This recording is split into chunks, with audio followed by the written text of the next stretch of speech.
ಇವರಿಬ್ರು ಒಬ್ರನ್ನೊಬ್ರನ್ನ ಸಾಯಿಸೋದನ್ನ ತಪ್ಪಿಸ್ಬೇಕಲ್ಲ. ಏನ್ ಮಾಡೋದು ದೇವ್ರೆ, ಏನ್ ಮಾಡೋದು? ಒಂದ್ ಐಡಿಯಾ. ಚಿಕ್ಕಮ್ಮರೆ, ನಂಗೂ ಒಂದ್ ಲೋಟ ಹಾಲು. ಯಾಕಪ್ಪಕ್ಕಂದ ನಿಂಗೂ ಒಂದ್ ಟಿಕೆಟ್ ತಗೋಬೇಕು ಅಂತ ಆಸೆನಾ? ಚಿಕ್ಕಮ್ಮರೆ, ಹಾಲು ಬೇಡ.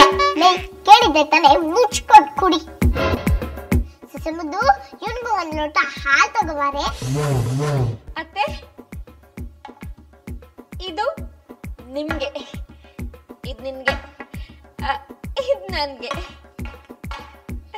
ಕುಡಿರಿ ಕುಡಿರಿ, ಕುಡಿಯೋ. ಹಾಲು ಕುಡಿಯೋಕ್ಕಿಂತ ಮುಂಚೆ ಎಲ್ರು ಗೋಮಾತೆಗೆ ಪ್ರಾರ್ಥನೆ ಮಾಡ್ಕೊಡಲ್ಲ. ಕಣ್ಮುಚ್ಚಿ ಕಣ್ಮುಚ್ಚಿ.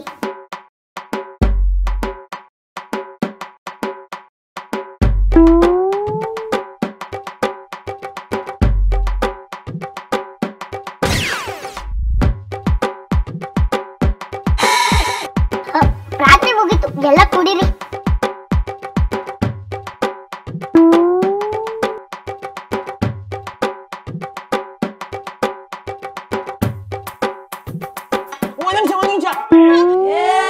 ವಿಷಯ ಹೇಳೋದೇ ಮರ್ತ್ಬಿಟ್ಟೆ.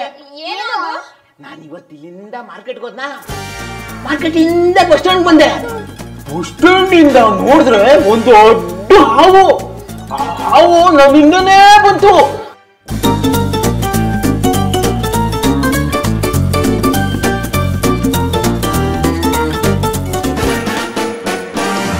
ಆಮೇಲೆ ಏನಾಯ್ತು ಅಂದ್ರೆ, ಆಮೇಲೆ ಹೇಳ್ತೀನಿ. ಹಾವೇನಾಯ್ತು? ಯಾರಿಗತ್ತೋ, ನೀವು ಮೊದ್ಲು ಹಾಲು ಕೊಡಿ.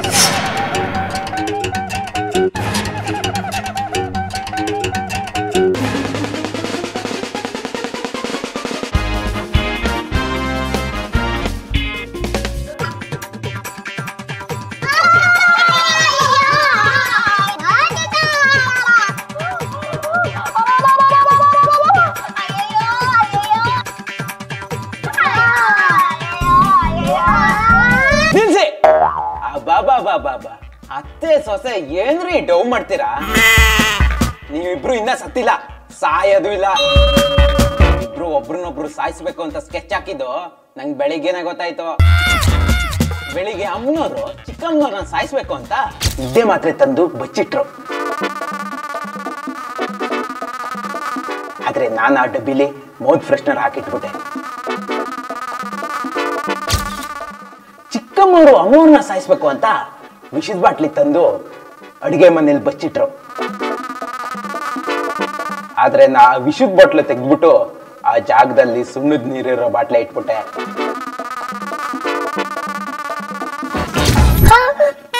ನಿಮ್ಗಳಿಗೆ ಬುದ್ಧಿ ಕಲಿಸ್ಬೇಕು ಅಂತಾನೆ ನಾನು ಇಷ್ಟೆಲ್ಲ ಮಾಡಿದ್ದು. ಹೆಂಗ್ಸ್ರ ನೀವು ಅತ್ತೆ ಅಂದ್ರೆ ತಾಯಿ ಸಮಾನ ಅಂತ ಇವಳು ಡೌ ಮಾಡ್ತಾಳೆ, ನನ್ ಸೊಸೆ ಬಂಗಾರ ಅಂತ ಇವಳು ಡೌ ಮಾಡ್ತಾಳೆ. ನಿಮ್ ಮನೇನು ಬೇಡ, ನಿಮ್ ಸಾವಸನು ಬೇಡ. ಇವ್ನಿಗೆ ನಮ್ ಸೀಕ್ರೆಟ್ ಎಲ್ಲ ಗೊತ್ತಾಗೋಗಿದೆ. ಖಂಡಿತ ಇವನ್ನ ಉಳಿಸ್ಬಾರ್ದು.